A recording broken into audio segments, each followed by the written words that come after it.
नाज़रीन जोही खां असां रिपोर्ट शेयर कई है मुश्ताक अली रोधनानी। रिपोर्ट मूजिब जोही के मुतासरीन आबादगारन जो 3 ॾींहं भी जोही दादू मेन रोड फाजिल चौक नाके ते लगल भुख हड़ताल कैंप अॻियां समें मुतासरीन आबादगारन ऐं हिमायत में सियासी समाजी मजहबी अदबी वकीलन दानिशवरन ड्राइवर एसोसिएशन जिस्कम SUP PTUDC STP अवामी तहरीक जमायत अहले सुन्नत PTI जोही काछे जे 50 खां वधीक नंढन वडन गोठन शहरन जे हारिन मजदूरन भुख हड़ताल ऐं धरणो जारी रखियो।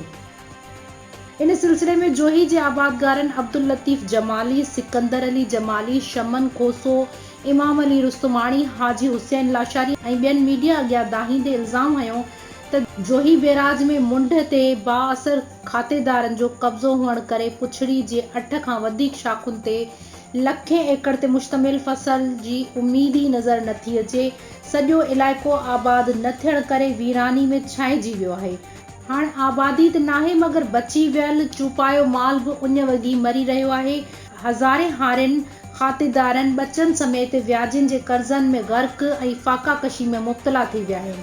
हिननि चयो त जोही तालको आबादी न थियण ऐं पाणी चोरी जे वर चढ़ण करे मुआशी तौर कंगाल बणिजी वियो आहे। जोही जो वापार न हुअण जे बराबर आहे। जोही जे आबादगारन सां एतिरी नाइंसाफ़ी आहे जो असांजे धरणे वारे कैंप ते दादू ज़िले जोही मां को बि अवाम जे वोटन ते चूंडियल नुमाइंदो संदन खे आथत ॾियण लाइ लड़ी न आयो आहे।